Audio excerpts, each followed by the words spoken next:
우리는 야곱입니다. 야곱은 쌍둥이 동생으로 태어났죠. 태어날 때부터 그는 자기가 약자라는 것을 알고 있었던 것 같습니다. 그의 이름이 야곱인 이유는 형의 발 뒤꿈치를 붙잡고 나왔기 때문입니다. 어머니의 복중에서부터 형이 먼저 되고 싶었던 그 마음, 그러나 형을 이길 수 없는 자기 자신을 잘 알고 있었습니다. 그는 어릴 때부터 형의 그늘에 있었고 누가 보더라도 멋지고 남자다운 형의 그 그늘에서 자기 자신의 초라함을 계속 대조해 보고 있었습니다. 이제 그러다가 자기가 어떻게든 장자권을 갖고 싶고 또 부모님의 인정을 받고 싶고 형보다 더 나은 사람이 되기를 꿈꾸면서 기회가 있을 때마다 틈을 타보려고 했었죠. 형이 배고플 때 농담처럼 나한테 장자권을 팥죽 한 그릇에 팔아라 이렇게 이야기도 하고요. 그리고 형이 아버지의 축복을 받으려고 하는 그걸 위해서 사냥하러 나간 사이에 엄마의 도움을 받아서 형의 옷을 입고 형인 척을 하고 그렇게 축복을 가로채기도 했었습니다. 그러나 본질적인 부분은 전혀 바뀌지 않고 그의 초라함만 점점 드러나는 인생. 그런 점에서 어떻게 보면 저희가 야곱입니다. 욕심은 있는데 마음의 허기는 채워지지 않습니다. 다른 사람과 비교하면서 나의 약점만 자꾸 드러나고 이 약점을 어떻게든 감춰보거나 해결하기 위해서 세상의 방법을 동원해보고 그 당시에는 이거는 최고의 묘수다라고 생각하는 일들을 해보곤 하지만 그 결과는 점점 더 안 좋아지는 인생. 어쩌면 우리는 이 야곱에게서 지금의 우리의 모습을 발견하고 있는지도 모르겠습니다. 아브라함의 가문은 참 특별합니다. 야곱의 할아버지죠. 하나님께서 아브라함을 특별히 부르셔서 하나님의 복을 이미 주셨습니다. 아브라함에게만 주신 게 아니라 아브라함의 자손들에게도 주셨으니 그의 아들 이삭과 또 그의 손자 야곱에게도 당연히 이 복은 주신 겁니다. 그러나 이 복을 주실 때 하나님께서 주신 말씀이 있습니다. 바로 아버지의 집을 떠나라는 거였습니다. 익숙한 곳, 내가 편안한 곳을 떠나라고 아브라함에게 말씀하셨습니다. 아브라함도 그것을 떠나기까지 여러 가지 좌충우돌이 있었습니다. 일단 하란을 떠났죠. 그리고 롯을 친척을 본토 친척 아비집을 떠나라고 했으니 친척을 보내기까지도 시간이 걸렸습니다. 그렇게 조금씩 하나님의 복을 이제 이 세상에 보여주고 누릴 수 있도록 빚어져 갔던 아브라함의 그 믿음의 여정에서도 여전히 하나님의 말씀에서부터 틀어지고 하나님이 가라고 말씀하신 곳이 아닌 이방의 땅 이집트와 그랄이라는 곳으로 자꾸 가려고 했던 그 아버지의 모습이 있습니다. 그러다가 정말 25년 정도의 연단을 통해서 하나님이 보내주신 곳이 부엘셰바라는 곳입니다. 지난 12월에 저희가 새벽기도 때 이 부분을 함께 나누었습니다. 그런데 오늘 본문은요, 지리적으로 야곱이 부엘셰바를 떠나서 하란으로 가는 길이라고 시작하고 있습니다. 그 하란이 어떤 곳입니까? 하나님이 아브라함에게 떠나라고 했던 세속의 중심입니다. 부엘셰바는 어떤 곳입니까? 아브라함의 믿음의 여정 25년을 통해서 하나님의 임재를 더 누릴 수 있는 곳이었습니다. 그런데 이 손자 야곱은 그 브엘셰바를 떠나서 세상을 향해서 가고 있는 거예요.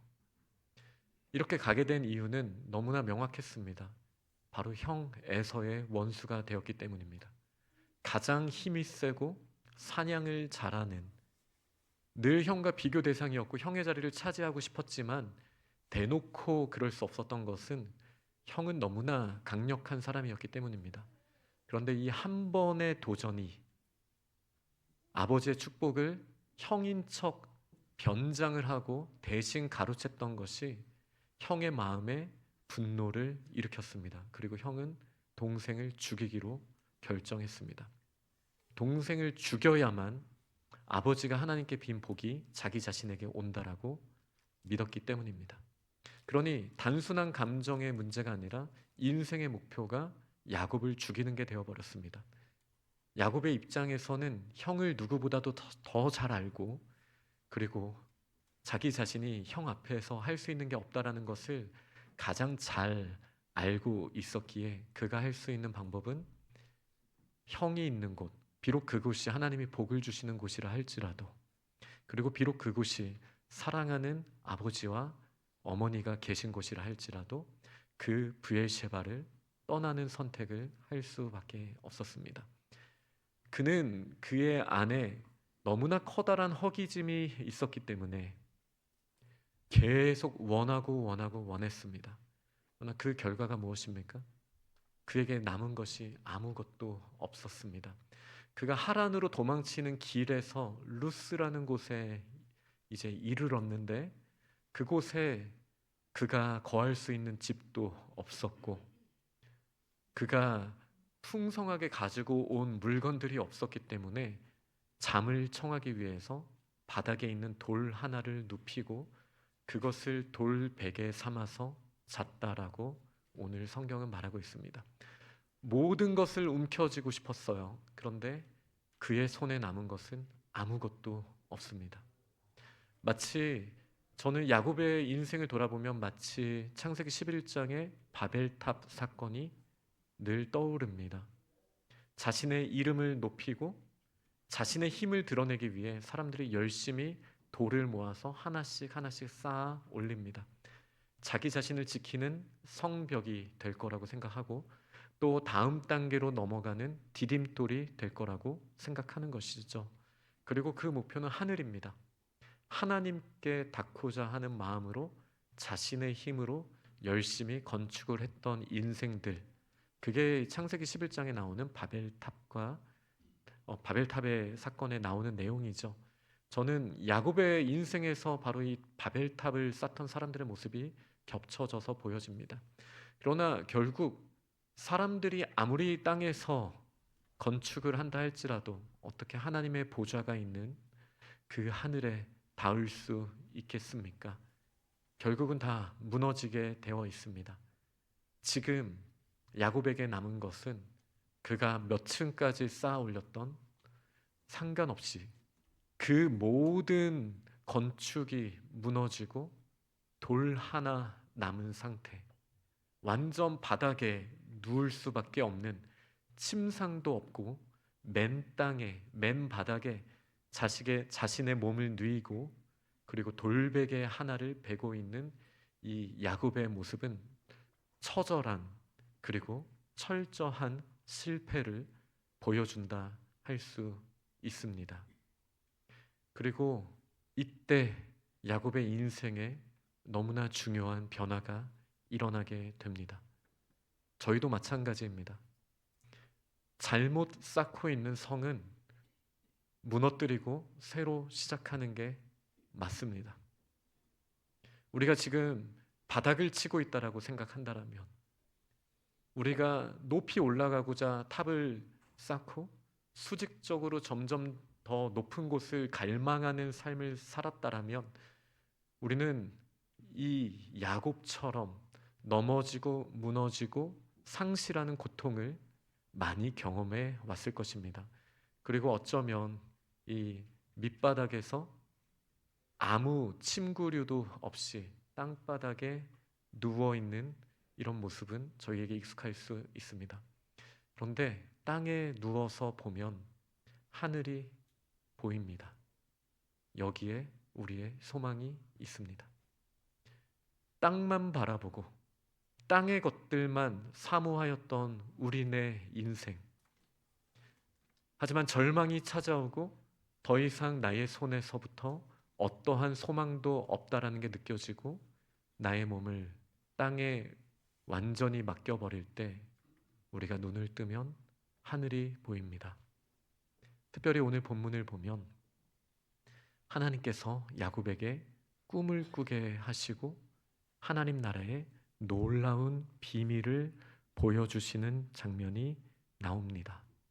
바로 하늘 문이 열리고 사닥다리가 하늘에서부터 땅까지 연결되어 있는 모습입니다. 이 사닥다리 하면 저희는 사다리를 보통 생각하죠. 되게 휘청휘청거리지 않겠습니까? 하늘까지 닿아 있는 이 사다리. 그런데요, 원래 원어로 보면은 이 사닥다리의 표현은 미그달이라고 합니다. 이 미그달은 바벨탑 같은 건축물, 아주 큰 성이 피라미드 형식으로 올라가는 그런 형태를 말할 때 쓰는 표현입니다. 이 미그달 탑이 땅과 하늘을 연결하고 있습니다. 우리가 새벽에 지금 묵상하고 있는 요한복음 3장을 보면 니고데모라는 사람과 예수 그리스도의 대화가 나오게 됩니다. 그때 예수님께서 니고데모에게 이런 말씀을 하셨습니다. 하늘에서 내려온 자, 곧 인자 외에는 하늘에 올라간 자가 없느니라. 지금 예수님은 니고데모에게 뭐라고 말씀하셨냐면요, 하늘에서 내려오셨다. 그리고 이미 하늘에 올라갔다. 예수님만이 하늘과 이 땅을 연결할 수 있는 분이라고 요한복음 3장 13절에 분명히 선언하셨습니다. 그리고 같은 요한복음 1장 51절을 보면 이제는 나다나엘이라는 사람에게, 제자에게 예수님께서 이런 말씀을 하십니다. 오늘 저희가 읽은 창세기 28장을 인용하시면서 하늘이 열리고 천사들이, 하나님의 사자들이 인자 예수 그리스도 위로 오르락 내리락 하는 것을 네가 보리라, 이 말씀을 하셨습니다. 예수님의 선포는 아주 단순합니다. 이 야곱이 꿈에서 봤던 그 탑, 사닥다리, 이 땅과 하늘을 연결하는 그 분이 바로 예수 그리스도이심을 분명하게 선포하신 겁니다. 저희는 지금 하늘에 오르사라는 우리 사도신경의 믿음의 고백을 3번에 걸쳐서 그 신앙의 고백의 내용을 살펴보고 있고요. 오늘은 그 3번째 시간입니다. 하이델베르크 교리문답 49문 그 3번째 답을 이 시간 함께 읽도록 하겠습니다. 제가 질문하면 큰 소리로 답해 주시기 바랍니다. 그리스도의 승천은 우리에게 어떠한 유익을 줍니까?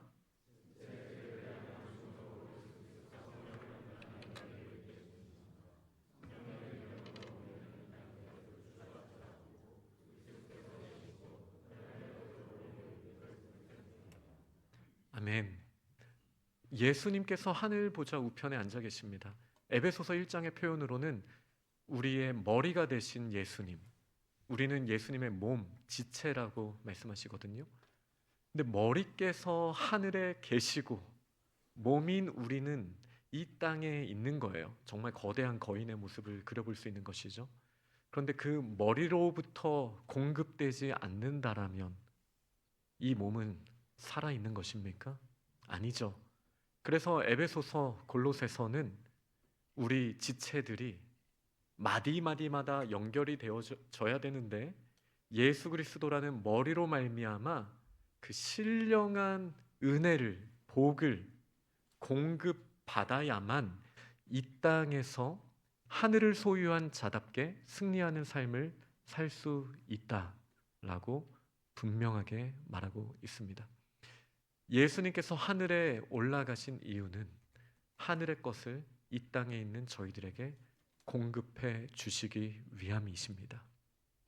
그래서 오늘 저희가 읽은 49문에 대한 답은요, 그러기 위해서 성령을 보내주셨고 성령으로 말미암아 저희들이 이 땅의 것들을 사모하고 추구하는 것이 아니라 하늘의 것을 목표로 삼게 하신다라는 이 신앙의 고백을 하이델베르크 교리문답은 담고 있습니다. 예수께서 하늘에 계심으로 머리가 하늘에 계시기 때문에 우리 몸된 지체들, 저희들은 이 땅에 있으면서도 세상의 방법이 아닌 하늘의 방법을 꿈꾸고 사모하게 하신다. 이것이 예수 그리스도께서 지금 승천하신 이유이심을 믿으시기 바랍니다.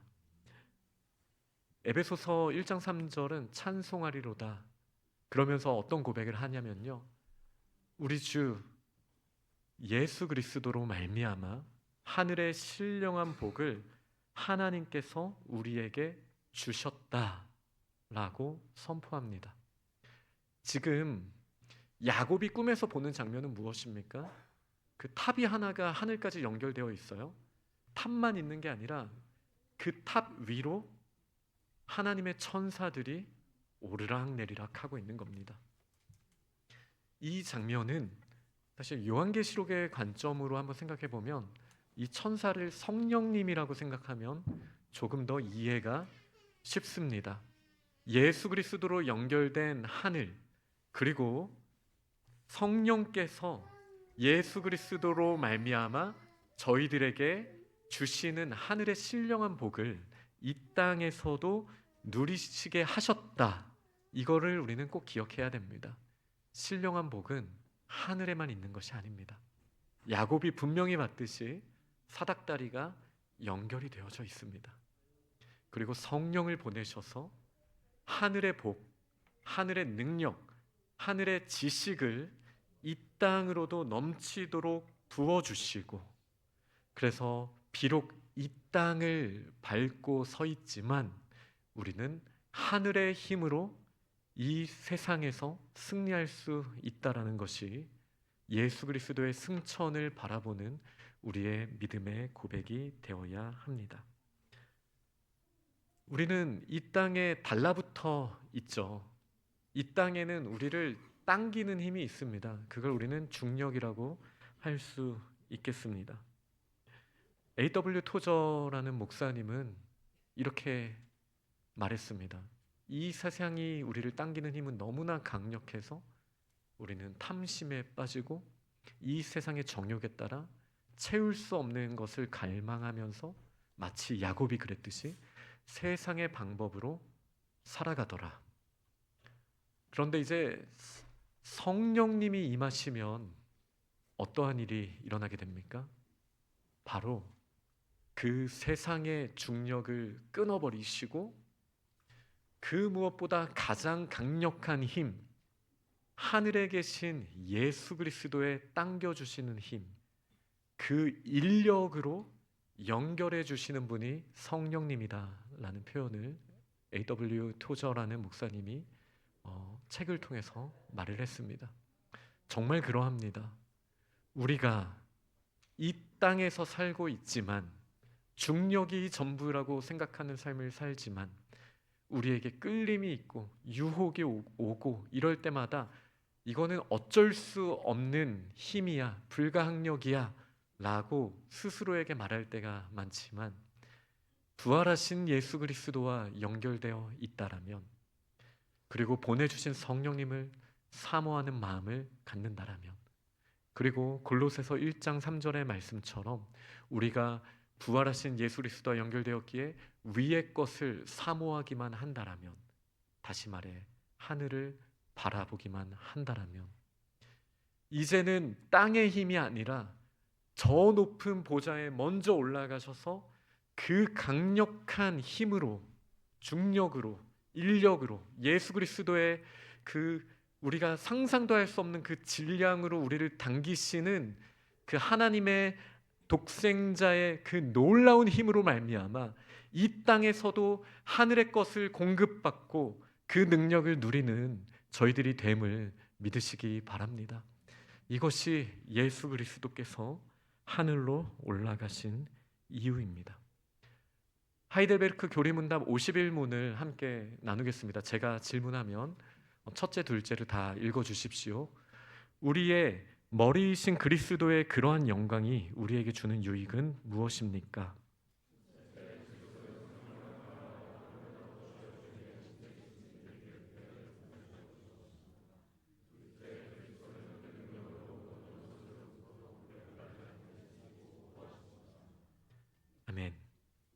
머리가 하늘에 있고 몸된 지체인 우리는 지금 땅에 있습니다. 영화로우신 예수 그리스도께서 하늘에 계심으로 말미암아 성령으로 연결된, 머리와 몸이 성령으로 연결되었거든요.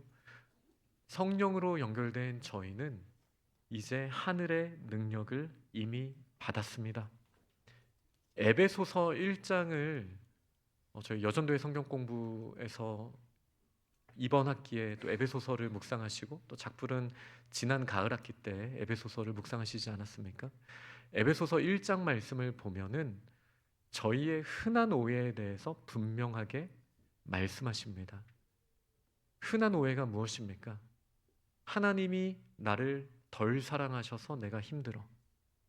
하나님이 아직 나에게 능력을 안 주셔서 내가 이 모양 이 꼴이야. 이게 흔한 오해입니다. 에베소서 1장은 뭐라고 말합니까? 하나님은 우리를 너무나 사랑하실 뿐만 아니라 그리고 이미 그 크신 능력을 우리에게 주셨다라는 것입니다. 세상의 속임수에서 벗어나야 합니다.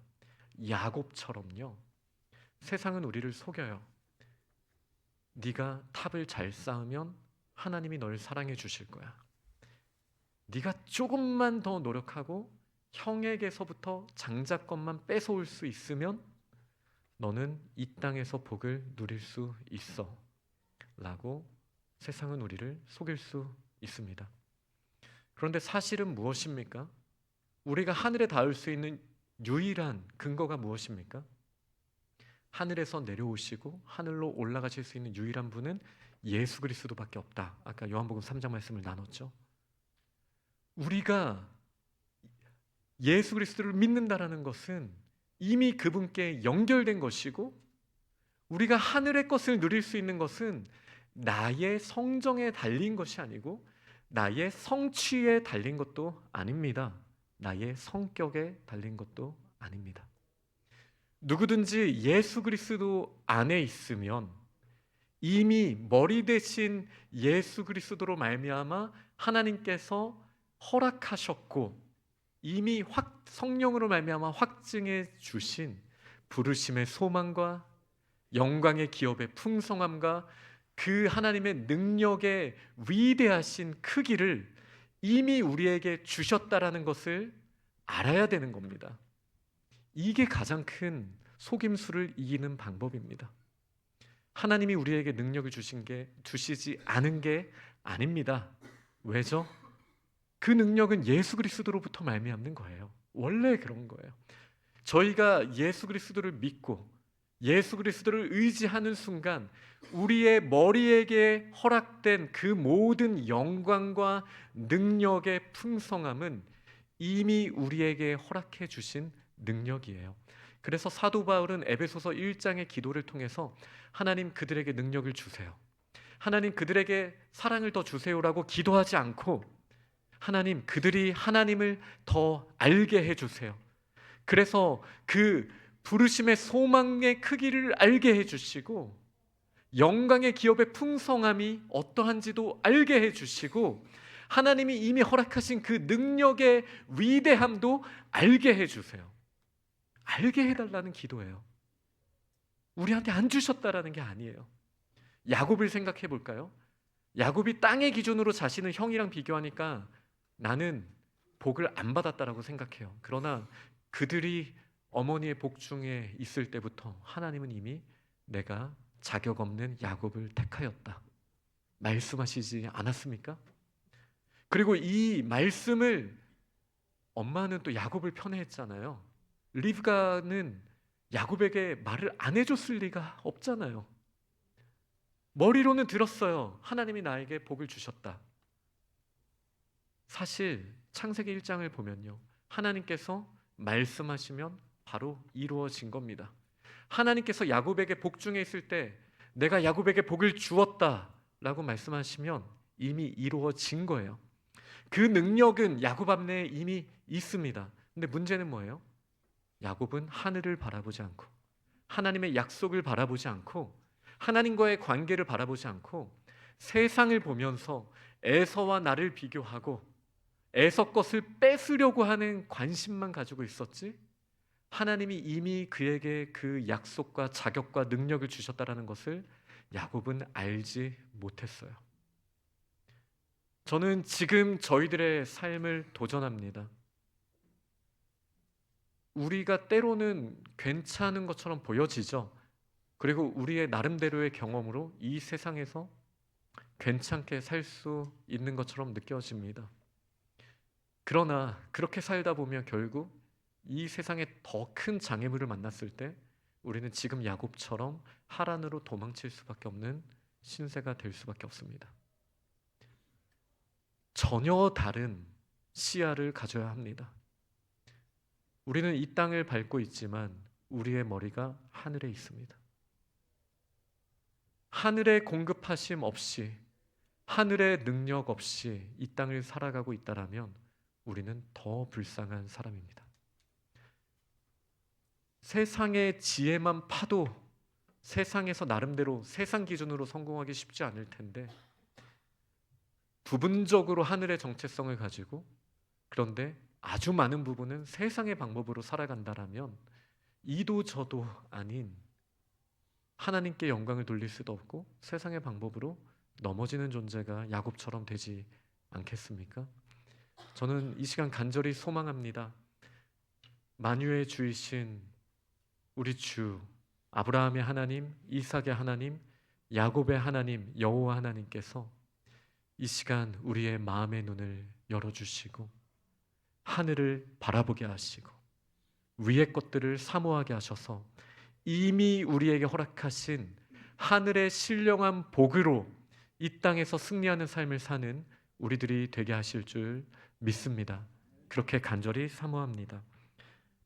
세 번째 대지로는 하나님의 보호하심에 대한 것을 나누고 싶습니다. 야곱이 사닥다리 꼭대기에서 발견한 것이 무엇입니까? 서 계신 여호와 하나님이에요. 오늘 저희가 두 번째로 읽은 큰 능력으로 우리를 안전하게 지키고 보호하십니다라는 고백을 했잖아요. 예수께서 하늘에 올라가셔서 성령을 보내주셨다라는 것은 지금 야곱의 그 사닥다리 끝을 보세요. 야곱이 본 것은요, 그 사닥다리의 끝, 그 탑의 끝에 하나님께서, 여호와 하나님께서 서 계신 장면을 봤습니다. 보통 하나님께서는 그 보좌에 앉아 계신 분이세요.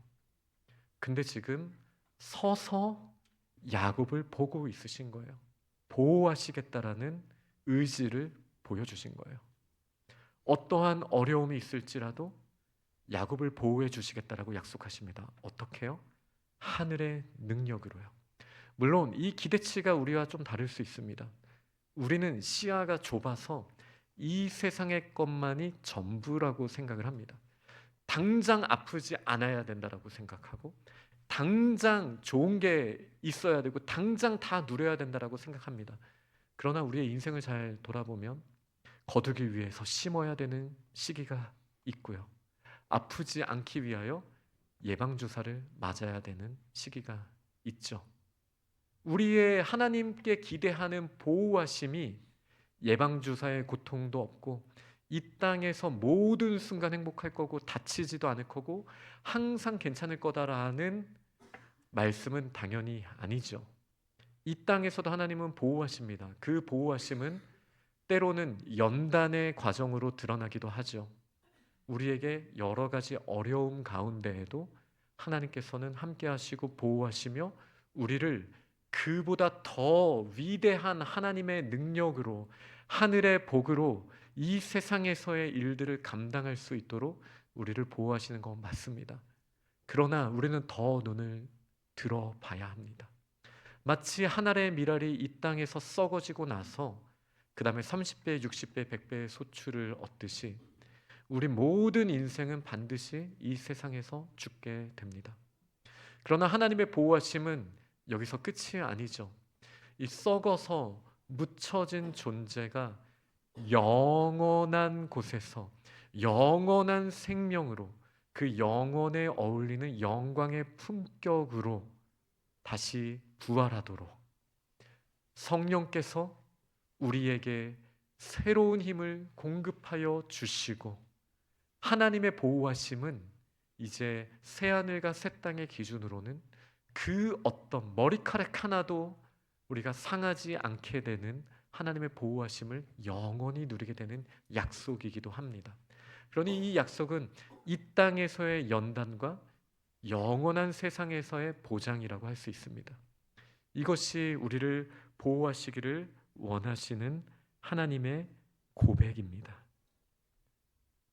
그래서 하나님께서 이렇게 말씀하셨잖아요. 15절에 내가 너와 함께 있어. 내가 어디로 가든지 너를 지키며 너를 이끌어 이 땅으로 돌아오게 하리라. 야곱이 어디로 가든지가 중요한 게 아닙니다. 함께 하십니다. 이미 예수 그리스도와 연결이 되었으니 지금 우리가 있는 곳이 얼마나 좋은지가 나를 증명하는 것이 아닙니다.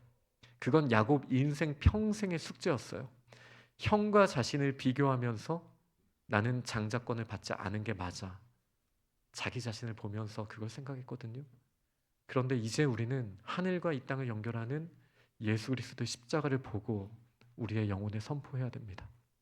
내가 있는 환경, 내가 해낸 성취, 그런 것들을 바라보면서 나의 자격을 논해서는 안 됩니다. 예수 그리스도를 이미 우리에게 허락하신 분께서 우리에게 모든 것을, 모든 좋은 것을 더하여 주리라 약속하셨다라는 사실을 믿으시기 바랍니다. 야곱은 잠에서 깨어났습니다. 16절에 보니까 이렇게 말하죠. 여호와께서 과연 여기 계시거늘 내가 알지 못하였도다. 우리도 잠에서 깨어나야 합니다. 깨어나야 합니다. 지금 야곱이 깨어나서 뭘 봤습니까? 여전히 광야예요. 자기 자신에게 돌베개 하나밖에 없어요. 그가 꿈꿔왔던 브엘셰바에서의 영광은 너무나 뒤로 떨어져 있습니다. 그가 꿈꿔왔던 그 모든 부귀영화와 그리고 그의 자존감을 높여줄 만한 모든 상황적인 준비는 다 허물어졌습니다. 그런데 야곱은 깨달았어요. 이곳 광야에서도, 나에게 아무것도 안 남은 이곳에서도, 이 길가와 같은 곳에서도 하나님이 함께 계시는구나. 저희가 이것을 깨달아야 합니다. 그 어디나, 우리가 가는 그 어디나 주님이 우리와 함께 하신다라는 이 사실을 우리는 기억해야 합니다. 우리의 머리로 그려놓은 하나님이 함께 하시는 곳에 대한 이상향이 있을 것입니다. 저는 야곱도 그게 있었을 거라고 생각해요. 형이 내 앞에서 무릎 꿇는 곳이 하나님이 나와 함께 하는 곳이야. 모두가 나만 바라보는 곳이 하나님과 함께 하는 곳이야. 라는 세속의 끝에서부터 어떻게 보면 정말로 우리가 과거에 신앙생활하면서 경험했던 그 놀라운 순간들 있잖아요. 누가 보더라도 하나님이 함께 하시고 하늘의 복을 주셨던, 하늘의 공동체를 경험했었던, 그것이 가정이든 교회든 선교단체든 직장에서의 모습이었든 아니면 어렸을 때 교실의 흔적이든 우리가 이데아라고 생각할 만한 그 정도 되는 공동체가 되어야 하나님이 함께 하시는 거지라고 말하는 우리의 그 모델이 있을 거예요. 그게 야곱의 연약함의 모델이든 아니면 정말로 우리가 하나님의 충만함을 누렸던 그 과거에 대한 기억이든 그것이 현재의 하나님의 임재하심을 가로막고 있다라면 우리는 그곳을 한 번은 뛰어넘어야 합니다. 그리고 지금 이 광야와 같은 곳에서도, 아니면 어떤 분들은 너무나 충만한 것을 누리실 수 있죠. 그것도 마찬가지입니다. 이 충만한 곳에서, 이 광야와 같은 곳에서 내가 어디를 가든지 주께서 저와 함께 하십니다.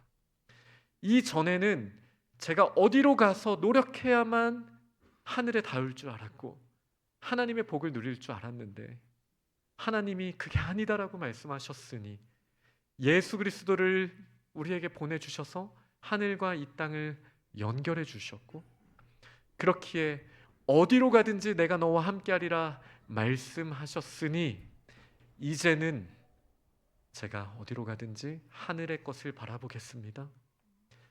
하나님의 공급하신 그 능력으로 나의 관계와 세상의 방법을 의지하는 것이 아니라 하늘의 방법으로 살겠습니다.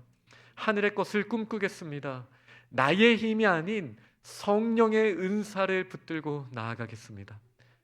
하나님을 바라볼 때도 이전에는 제가 이렇게 하면 하나님이 나에게 복 주실 거야 라고 생각했었지만, 이제는 하나님이 이미 예수 그리스도 안에서 충만하게 부어주신 그 복을 나의 힘으로 가로막고 있었던 이 모든 장애물들을 걷어내고 순전한 믿음으로 주님이 이미 허락하신 것들을 가지고 이 땅에서 하나님께 영광 돌리는 삶을 살겠습니다라고 결단하는 저희가 될 수 있기를 소망합니다. 말씀을 맺도록 하겠습니다. 시편 121편 말씀을 보면 그 7절 8절 말씀 가운데 이런 말씀이 있습니다.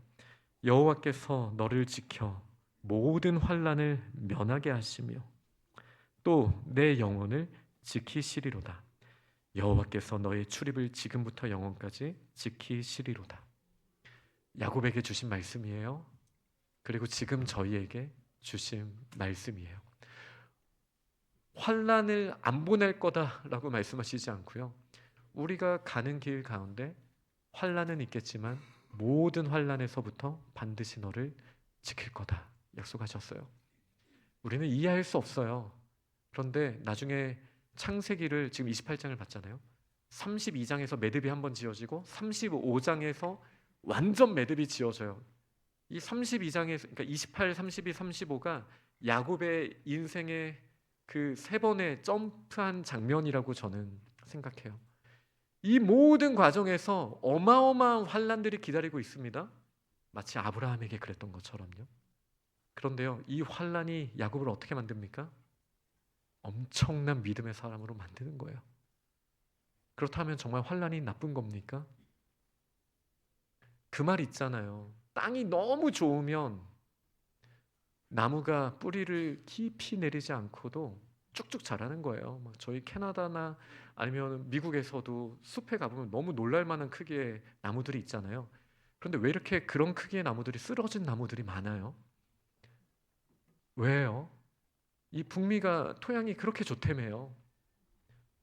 뿌리를 깊이 내리지 않아도 나무가 쭉쭉 자라는 거예요. 그러다가 자기가 감당할 수 없을 수준의 바람이 불면 몸통은 큰데 뿌리가 약하니 당연히 넘어질 수밖에 없죠. 환난이란 건 그런 겁니다. 이 환난이라는 과정을 통해 우리가 깊이 뿌리 내리는 거예요. 그리고 뿌리를 내리는 동안 아프죠, 힘들죠. 옆에 바라보니까 막 쭉쭉 자라나는데 저는 막 양분이 빨리지도 않고 아래 돌덩어리 같은 거 있는 것 같고 다 불평불만이에요. 그런데 그 기간이 지나고 나서 봤더니 뿌리를 깊이 내리시는 과정이었고 큰 바람이 불어도 이제는 넘어지지 않는 체력을 하나님께서 예비하신 것이죠. 그러니 우리 그리스도인들은 환난이 올 때에도 기뻐할 수 있습니다. 왜죠? 우리를 지켜주시는 하나님이 우리와 항상 함께 하시고 그 환난으로부터 우리를 보호하시겠다 약속하셨기 때문입니다. 그리고 우리의 영혼, 그러니까 우리는 영원에서 영혼이 새로운 몸과 함께 털끝 하나 다치지 않는 이 보장도 이미 허락해 주셨죠. 그리고 출입, 말 그대로 나가거나 들어오거나 라는 뜻이에요. 우리가 쫓겨난다라는 생각이 들 때에도, 그리고 안전한 곳으로 들어간다라는 생각이 들 때 상관없습니다. 그 출입을 누가 함께 하시고 지켜주십니까? 여호와 하나님께서 지켜주시니 환난이든 쫓겨남을 당하는 것 같든 아니면 지금 환영받는 상태를 누리는 것 같든 이 모든 상황에서 정말 중요한 건 땅의 것들을 자꾸 바라보지 말고 이미 우리를 위하여 십자가를 지시고 하늘에 오르셔서 그 하늘의 보고를 여시고 하늘의 신령한 복을 성령으로 말미암아 허락하셨고 사모하는 자들에게 그것을 마음껏 쓰게 하시는 예수 그리스도의 사랑에 근거하여 오늘도 승리하는 믿음의 용사들이 다 되시기를 간절히 축원합니다. 아멘. 오늘 주신 말씀을 기억하며 우리 결단합시다. 저희가 밑바닥을 쳤지만 하늘을 바라보게 하여 주옵소서. 능력을 안 주셨다라고 생각했는데 이미 예수 그리스도 안에서 주신 그 능력을 누리는 믿음을 허락하여 주옵소서. 간절히 기도하며 나아갑니다.